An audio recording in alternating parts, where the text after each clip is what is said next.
Well, I'd just like to welcome everybody to part 3 of 3 on the Joshua study, and it's his first observance of the Wave Sheaf in Canaan. And we've already discovered that this is approximately written around 1451 BC, just after Moses died. In part 1, we had to make some assumptions to figure out for sure if Wave Sheaf was on the 15th day of Abib following the weekly Sabbath. And in part 2, we discovered the importance of Wave Sheaf, what it really means to us. Well, in this part of the study, we're going to be looking at error and how did the Wave Sheaf get married to Abib 16 anyway? Does it have anything to do with Rabbi Rashbi? Maybe you've heard his name before. So what is next in part 3? How shall the correct timing or the correct method for counting the Omer be determined? Because Wave Sheaf is connected to the Omer count. Of course, we all know, most of us do, that this is the first day of the 50-day count to Omer. And question number 2, what is the tradition of how the Wave Sheaf Festival became married to Abib 16? Well, we're going to see today exactly what happened. This is the final disclosure of part 3. We've been through Leviticus and Numbers and establishing what was going on there. Joshua was a very strong witness. And in the history part, Joshua has more information on the Wave Sheaf dating and the Omer count. And I think you're going to be really interested to find a statement on the historical aspect from the Hebrew Union College in the United States of America. It's a very interesting quote. We'll have that at the end. But we need to be aware of error that gives honor to Abib 16 when it doesn't deserve the honor. Yes, beware and be aware. The Wave Sheaf Festival that is married to Abib 16 has absolutely no scriptural foundation. We need to also be aware of any suggestions that say permission to eat the grain was not in effect until Abib 16. We need to pay attention to that as well. If that were the case, this suggestion would eliminate that word usage of the same day. And why is that? Because Israel was given permission to eat the grain of the land when? On the same day that the grain was used for the Wave Sheaf offering. That was what the instructions were. Yes, on that day, grain was harvested, threshed, ground, and baked for unleavened bread. That day on Abib 15. And as we know, that was the first Shabbat of unleavened bread. So understanding the Wave Sheaf is really important, very important when we come to Joshua's study and the Torah statutes to the end of time. They have lessons there for us to the very end of time. We're going to have our review slides, and we're continuing on with review slide number 11. And we'll just let Tim help us with this. Joshua confirms. He confirms celebrating the Wave Sheaf has priority before honoring the first Shabbat of unleavened bread. Yes, the Wave Sheaf took top priority first, always. It is way more significant because Wave Sheaf is a prophecy given about 1,500 years in advance of when Yahusha would ascend heavenward. And that is the ascension on this day of first fruit, his first ascension. The celebration of Wave Sheaf should never be a forgotten festival. Never, ever. And the question here is, when Abib 15 and the H7676 Shabbat share the same date, which Shabbat has priority? Interesting question. Yes, it is. And we're not going to answer it today. That's just a question to think about. So we just have a little review slide before we get into our study. Many people that honor the feasts and festivals understand that the placement of Wave Sheaf is always and only on Abib 16, following the first unleavened bread Shabbat. In other words, when Wave Sheaf is married to Abib 16, Then it's going to float on any day of the week from year to year. And why is that a problem? Well, two of the reasons are, number one, by statute, Wave Sheaf must follow the weekly 7676 Shabbat every year. And it's not possible for Abib 16 to follow the weekly Sabbath every single year. And number two, the correct prophetic day of the week, as specified for the Wave Sheaf Festival of our Messiah's first ascension, is completely obliterated when you tie it or marry it to Abib 16. And for all those years that the Israelites would have been practicing just nothing but foolishness, that's what it would have been. It wouldn't have pointed to anything at all. But another Abib 16 floating wave sheaf has other problems, and we're going to address that in category 3. When the wave sheaf is placed on Abib 16, following the first annual Shabbat of Unleavened Bread, then the correct counting of the Omer will not be accurate and it won't be correct. And as a result, the Pentecost festival will be seriously misplaced. We already saw a little bit about that in part 2. So the instructions, we'll just review them very quickly here for counting the Omer in Leviticus 23, verses 15 to 16. And you shall count for yourselves from the day after the weekly Shabbat, 7676, from the day that you brought the sheaf of the wave offering, 7 Sabbaths shall be completed. Very important there. Count 50 days to the day after the 7th Shabbat. And then you shall offer a new grain offering to Yahuwah. Sounds pretty interesting, doesn't it? Pentecost can only follow a 7th-day Shabbat. You know why? Because there are no other annual Shabbats or Kodesh convocations close to this point in time for the 50th cycle to follow after. There's nothing there. So the next set of charts are going to illustrate the problem and the solution. Abib 14th Passover is going to be placed on the 7th-day Shabbat, as seen in the book of Joshua. We're going to start with that, and Tim's going to help us through these charts. Let's start with chart number 1. The Feast of First Fruits. The problem of a floating wave sheaf on Abib 16 and the Omer count. Why is this a problem? What does it do to Pentecost? Counting the Omer from Abib 16 wave sheaf.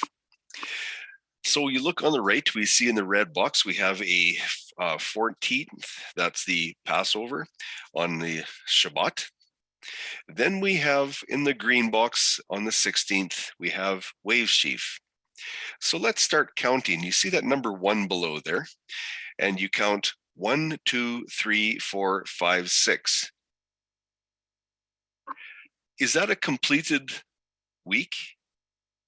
So what is a completed week? Has the 7th-day Sabbath been able to function according to what Yahuwah created?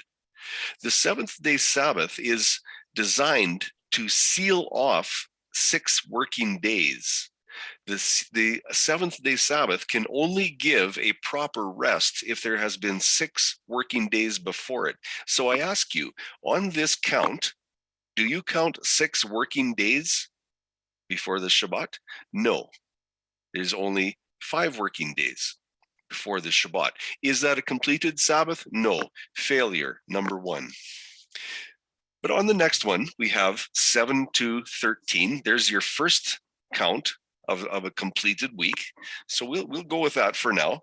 There's only 1 completed Omer week in the month of Abib. There needs to be 6 additional weeks. Are we going to find them? So again, we look on the right, and we come to, there's the arrow, thank you. Then we come to the second count, the second completed week, 3rd, 4th, 5th completed week, and the arrow is coming. We have our 6th completed week. 6 completed weeks. How many days to the 50th day? We have 1 day, the 49th, and then we count 50. Is that 7 completed weeks? No. The seventh-day Sabbath has not been allowed to function according to the way that Yahuwah designed it and the way he implemented it in the manna week. He made absolute specific certain that the people knew there was 6 working days before the seventh-day Sabbath. Problems here, only 6 completed Omer weeks. This method does not fulfill Leviticus 23, 15 to 16. The Omer count is incorrect. Did you see this box with the red on the 18th day? What's that number in there? 33rd. When you see the number 33, there should be yellow flags flying around in the sky because there's a problem with that number 33. We're going to look at it a little bit further on here. Chart number 2. Proper placement of Wave Sheaf solves the Omer count. So let's look at the proper placement. What difference will it make? On the right, again, you see the 14th on the Shabbat. That's the Passover right there. On the left, the Wave Sheaf. Is that correct?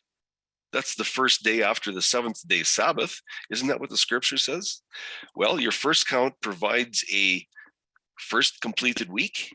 Second count of 7, second completed week. The next count we're going to be seeing on the next chart. Just count your 7s out here, and those arrows will show you there's the 3rd, the 4th, and the 5th completed weeks, and we're coming up to the 6th completed week. There we are, and there's the 7th completed week. Count 1 day after 49. What do you have? You have a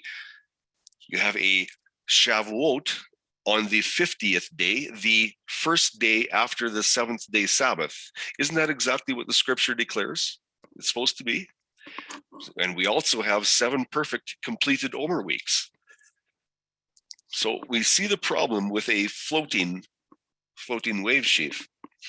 Joshua confirms when Wave Sheaf follows the H7676 weekly Shabbat and begins the Omer count number 1, that's what we're on today, there will be 7 perfect completed weeks to the 50th day of Pentecost.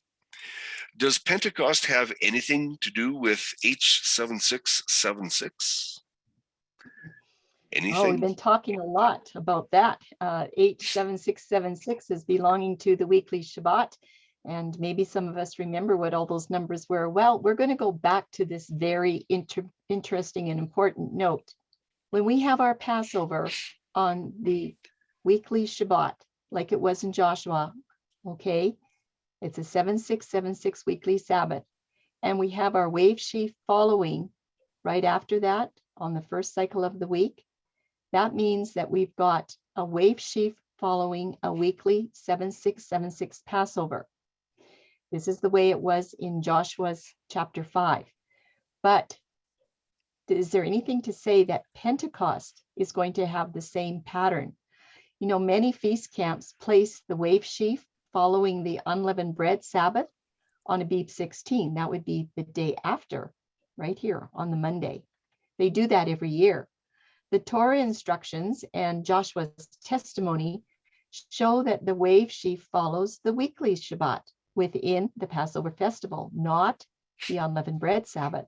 And this was shown by the use of the Hebrew number 7676 that had reference to the weekly Shabbat. Now, what if we didn't have these numbers? How would we know that the Wave Sheaf really doesn't follow the weekly Shabbat? What if we didn't have those numbers? Well, you know what? It's okay, because the Torah instructions for the Pentecost count, we can figure it out without the Hebrew numbers by just looking at what the verses have to say. First of all, let's do the one for Wave Sheaf, Leviticus 23:11.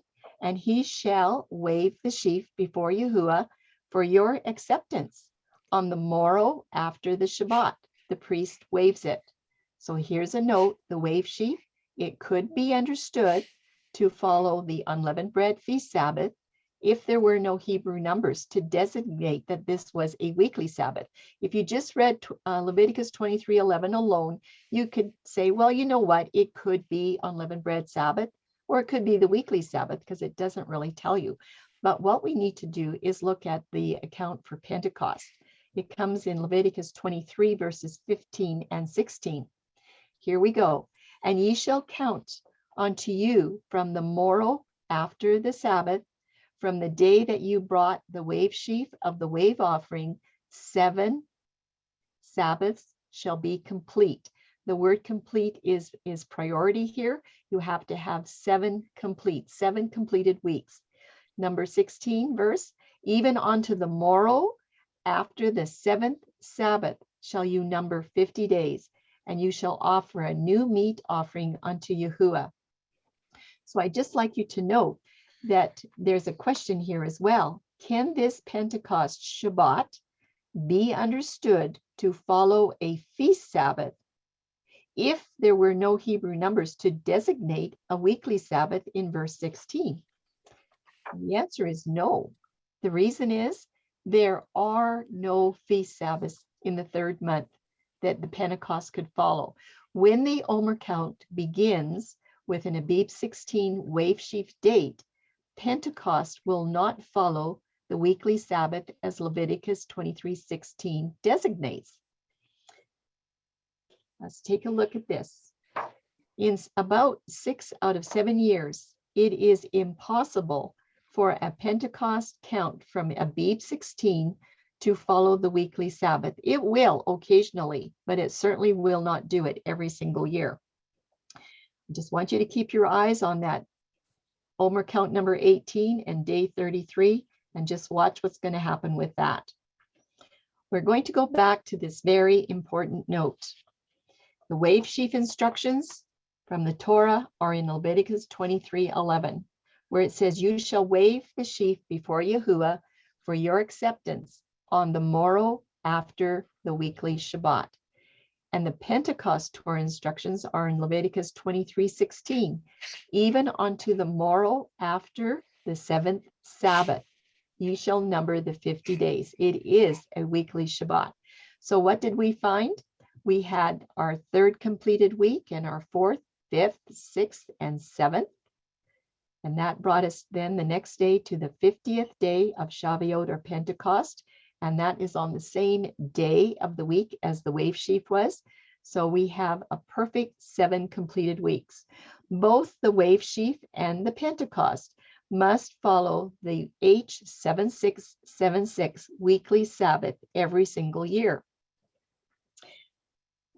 But right now, we're going to look at a 3rd witness and see if we can settle this challenge of the wave sheaf placement. And it's going to be some historical research.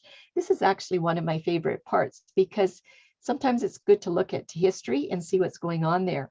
And the question is, will there be any history around Abib 16 that we would like to pay attention to? The unscriptural tradition command of wave sheaf on Abib 16 is something that we need to watch out for. This is just a little bit of a review here, and here's the truth. Wave sheaf is always celebrated on the morrow after the weekly Sabbath during the spring festivals, and wave sheaf is day 1 for counting the Omer. Omer means sheaf.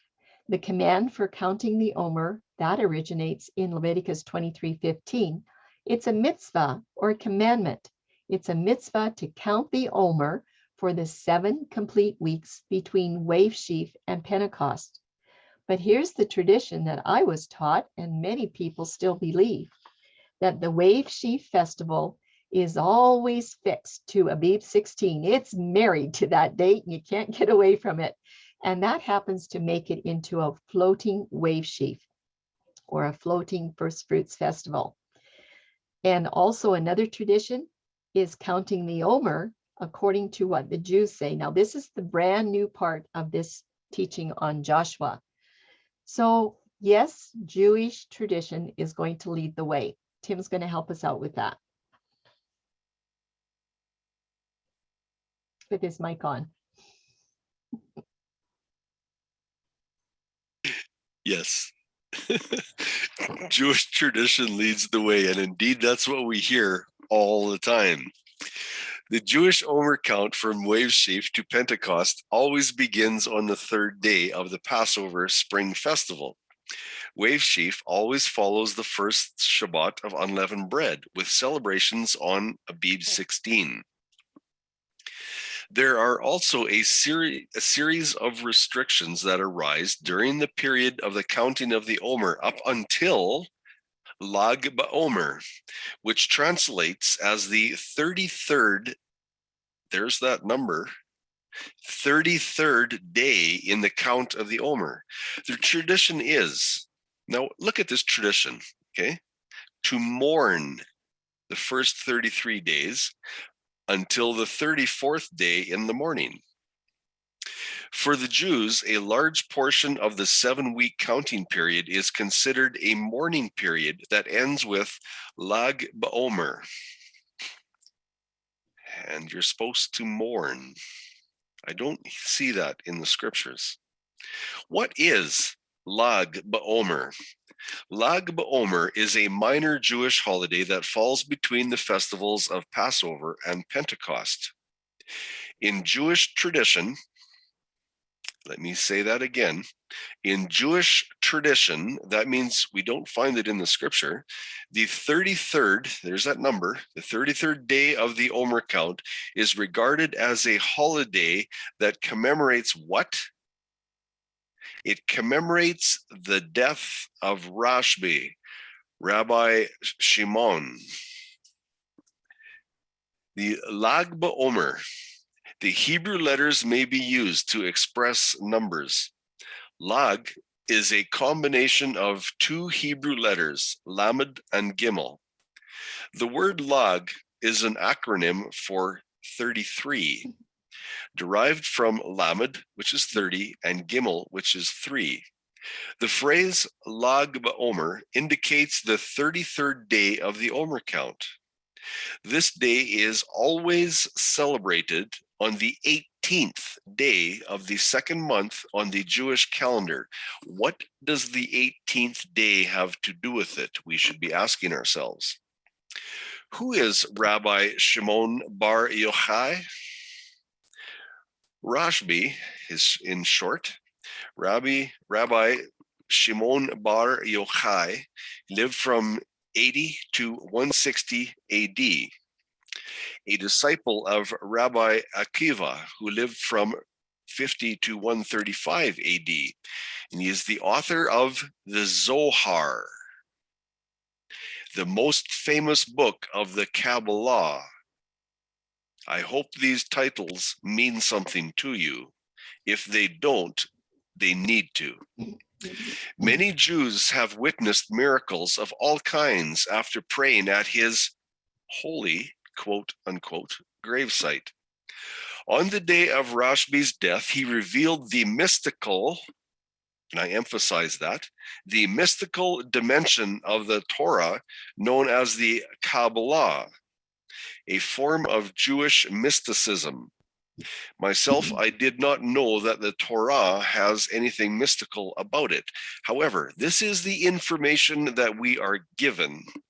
Are we going to accept it without questions? Well, what is Rashbi's connection to Lag BaOmer? I wonder if you're wondering about that as well. Well, the day of his death was the 33rd day of the Omer count. And every anniversary, they celebrate this hidden Torah, or the anniversary of the revelation of Kabbalah. This Jewish holiday, it holds equal importance to Pentecost, the giving of the written Torah to Moses. They put it on the same, right at the top. It's on the top of the pedestal, right along with the Torah. You know what happens? And to this day, celebrations are held in the village of Meron near Israel as Rashbi's supposed burial site. Hundreds and thousands of Jews come together at Mount Meron to pray. And look what they're celebrating, the Kabbalah. Many bonfires are lit at sunset on the 32nd day of the Omer count to commemorate the death of Rashbi. Now, what you need to remember is that their day starts with sunset. Okay, so the 33rd day is going to be ushered in on sunset on the 32nd day. So that's going to make a difference in this study as well.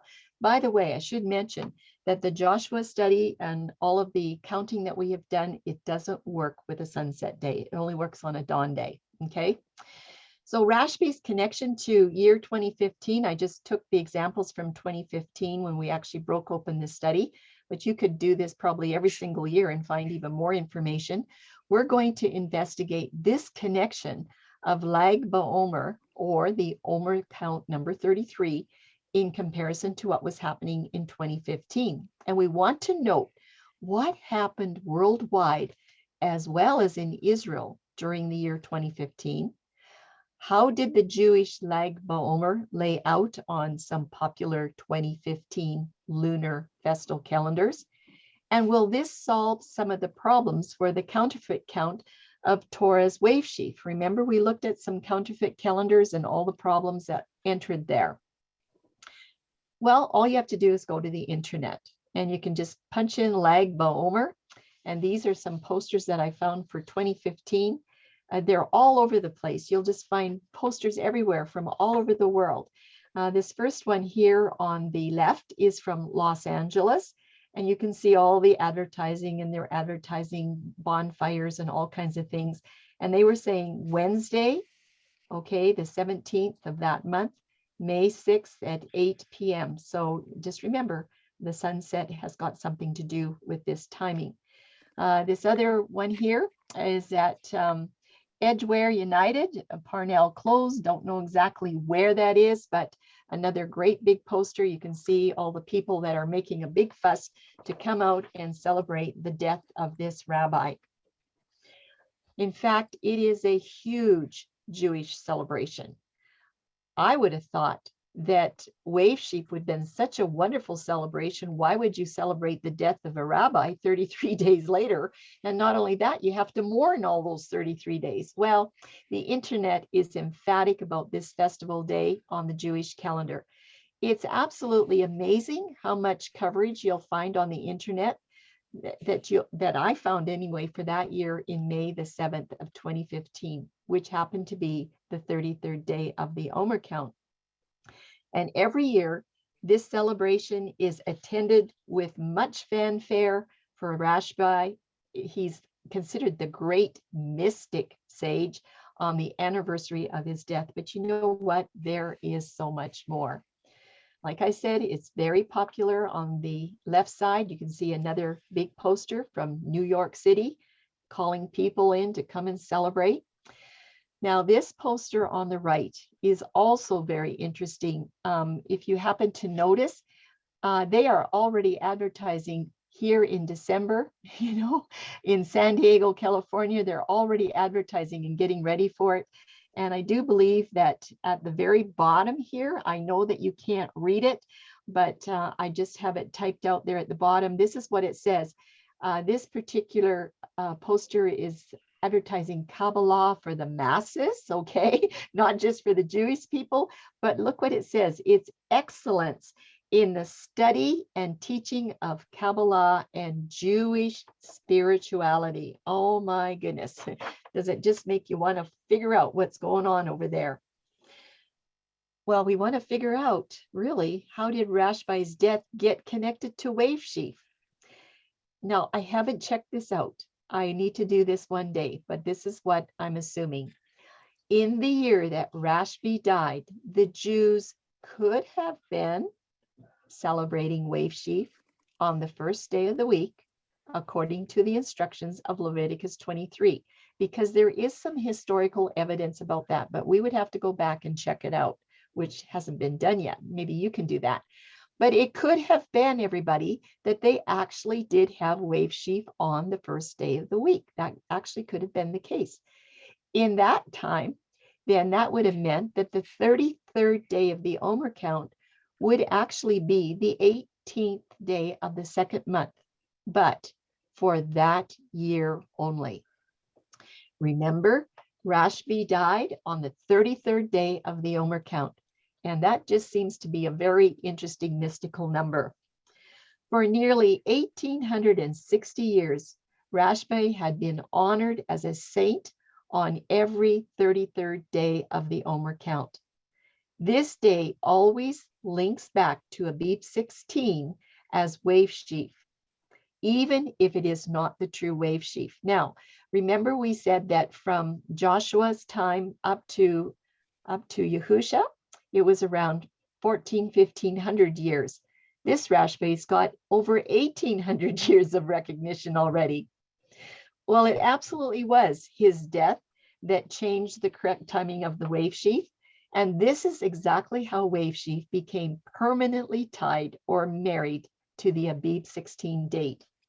Like I said, in that year, Wave Sheaf could have been correctly located on an Abib 16 or a Sunday, the first day of the week. When the Wave Sheaf is married to Abib 16, though, it will not fall on the first cycle of the week every single year. And since that time, the 33 days are always counted back, guess where? To Abib 16, so that the rabbi's death would always be celebrated on the 18th day of the second month. However, this event not only became a problem, but now it is widely accepted as truth. This counterfeit, everyone, just like the sunset is a counterfeit for the day's start, this counterfeit is accepted as truth, that the Wave Sheaf is supposed to always be on Abib 16. So we need to be willing to challenge every teaching to see if it links with tradition or if it's going to be linking with the Torah. The question is, should covenant Torah keepers observe Lag BaOmer? I say no, absolutely not. This Jewish holiday is not a Torah command. And if people tell you that the Jews know they have it right, they ought to know, they know the scriptures, no, that's not always true. This Jewish holiday is derived entirely from rabbinic and occultic tradition. Everything about this celebration is linked to the mystical writings of Kabbalah. You know what? Rashbi did not acknowledge Yahusha as the Messiah. In fact, Kabbalah is a very deceptive system of thought that seduces people into denying that they are sinners in need of salvation. That should ring a bell. The Kabbalist, he believes that each of us are essentially divine beings. We're just getting better and better all the time. They say that there is no need of any savior and everyone is pure. You just need to be enlightened. How? Through the mystical worship of Lucifer. I'd like to mention about those fires.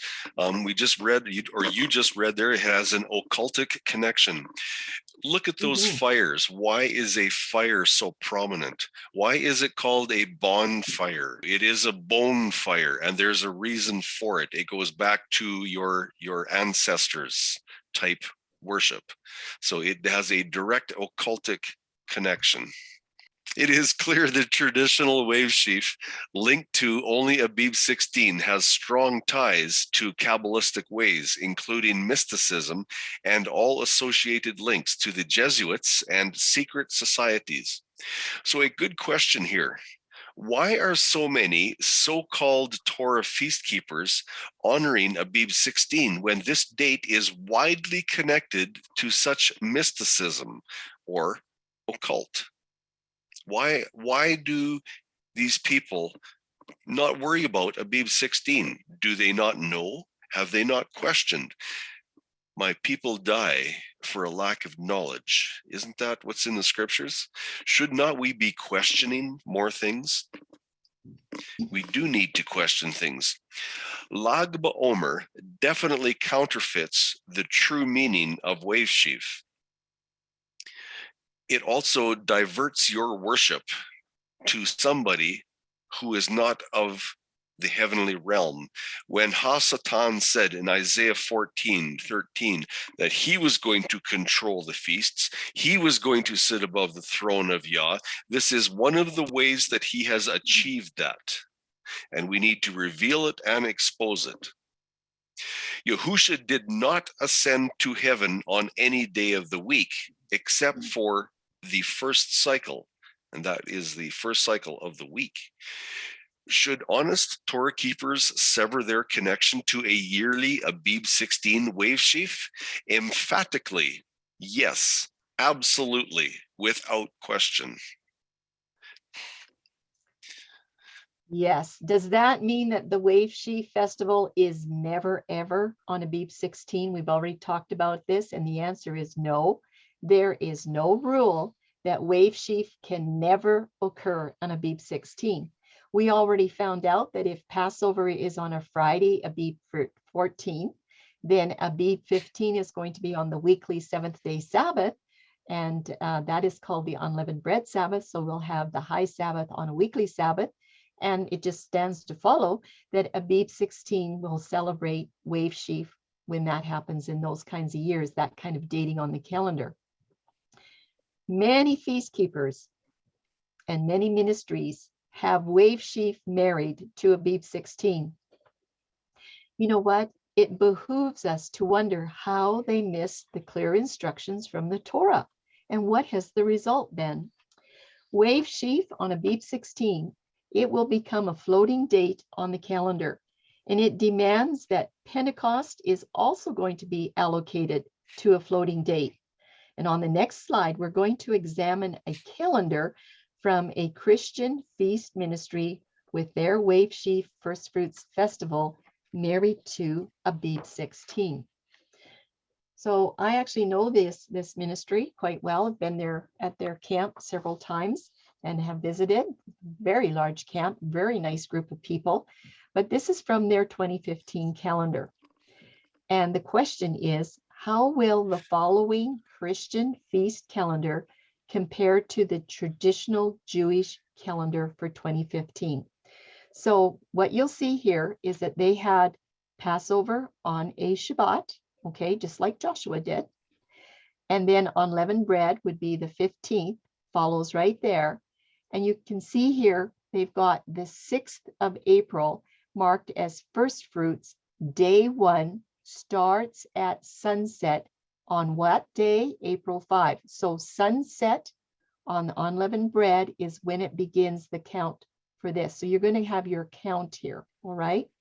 What we're looking for is we want to see where they have the day 1 of their Omer count. Well, it's going to start right there at unleavened bread. It starts right there at sunset. That's count number 1 on Sunday, April the 5th. Wave Sheaf day is actually Monday, April the 6th. So let's do the count for that first week. We start on unleavened bread at sunset. We're going to count these days. 1, 2, 3, 4, 5, 6, 7. You'll have 7 days, okay? If you keep counting, you'll get up the count from 8 to 14. The third week will be your count from 15 to 21. And then we have 22, 23, 24, 25, 26 counts towards the 50 in the month of April. But the question is, will day 33 of the Omer count land on Thursday, May the 7th of 2015, exactly like it did on the Jewish calendar? Well, here's the answer. We'll put up April and May this time. And you can see that our count from the 26th will go forward here, 27 and 28, those first 2 days in May. And then we'll count the next ones, 29, 30, 31, 32, 33. What is the date? May the 7th, Thursday, Omer count number 33. So what is happening? This Christian feast calendar favors Lag BaOmer, which begins at sunset on May the 6th. So May the 7th is the 33rd day of the Omer count. Do you remember that the posters, had those dates of the 32nd, and we knew it had to be sunset. Christian feast keepers that follow this Jewish calendar obviously do not know that the 33rd day of the Omer count pays respect to the great mystic sage Rashbi. And when they find out, perhaps they will celebrate the Wave Sheaf and First Fruits Festival according to the instructions of Moses and Joshua. We sure hope so. Anyway, somebody needs to tell them, okay? But this is a very interesting quote. It is an endorsement from Morgenstern at the Hebrew Union College in Indiana, a very interesting man that has done an awful lot of research. I want you to pay attention to what he has written about this dating system. Actually, the legislation for bringing in the Omer, the first sheaf of the new annual crop, is recorded in only one passage of the entire Pentateuch, Leviticus 23, 9-16. This legislation provides that the Omer is to be waved before Yahweh by the priest upon the day following the Sabbath. The basic difficulty here is the determination of the precise dating implicit in the term, the day after the Sabbath. Remember, some will say, well, it's the day after the unleavened bread Sabbath. He goes on to say, the customary interpretation accepted by most present-day biblical scholars is that the Sabbath here is the Sabbath which falls within the week of the Passover Matzot festival. Such too was the interpretation given of old to this term by three quite ancient Jewish sects, the Samaritans, the Boethicians, and the Karaites. This would imply, of course, that the day of bringing the Omer was always a Sunday, and also since the counting of the 50 days, which intervened between the day of bringing the Omer and the Shabbat festival, commenced upon a Sunday. The latter festival would also, what did he say? It will also always find itself on a Sunday. And I say yes to that. He's got it absolutely right. That's what we found as well. Well, Tim, just have us a little more information here on this slide.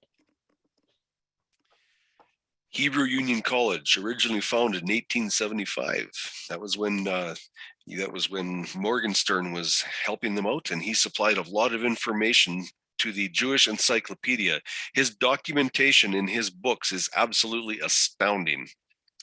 Besides history, Morgenstern's testimony and the witness in the Exodus 12, 16, and 19 account of Passover to Pentecost, it's here that Joshua also confirms Wave Sheaf is not married to Abib 16, the day following the first Shabbat of Unleavened Bread.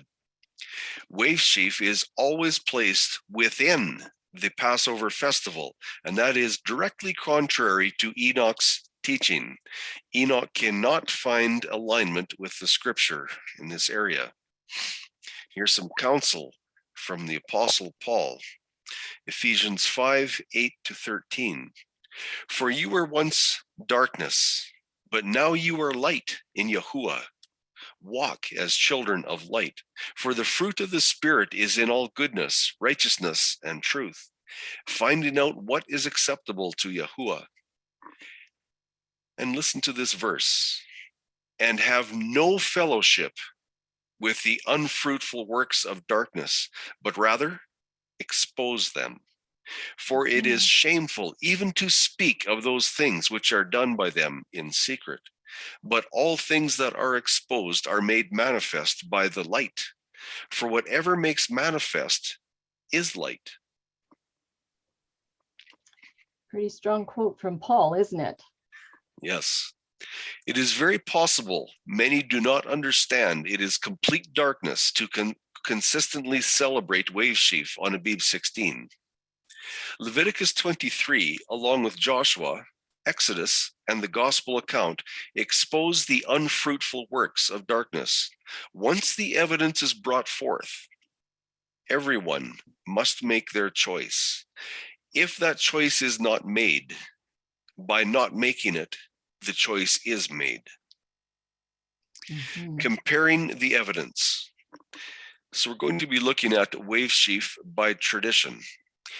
When Wave Sheaf is consistently celebrated on Abib 16, it links to a rabbi that gravitated towards the darkness of mysticism and Kabbalah, which has powerful ties to the prince of darkness.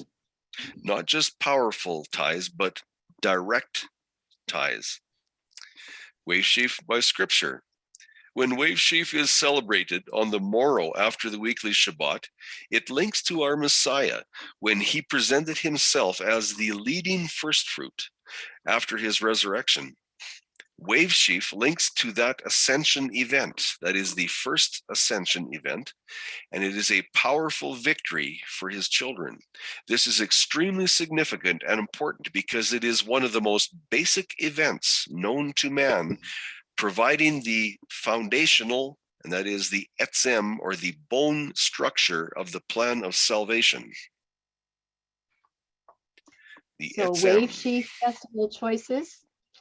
You have a couple of choices. The tradition of Abib 16, remember we said it pales in comparison to the Torah truth of the Wave Sheaf Festival. But you know what Joshua says? He says, choose you this day who you're going to serve.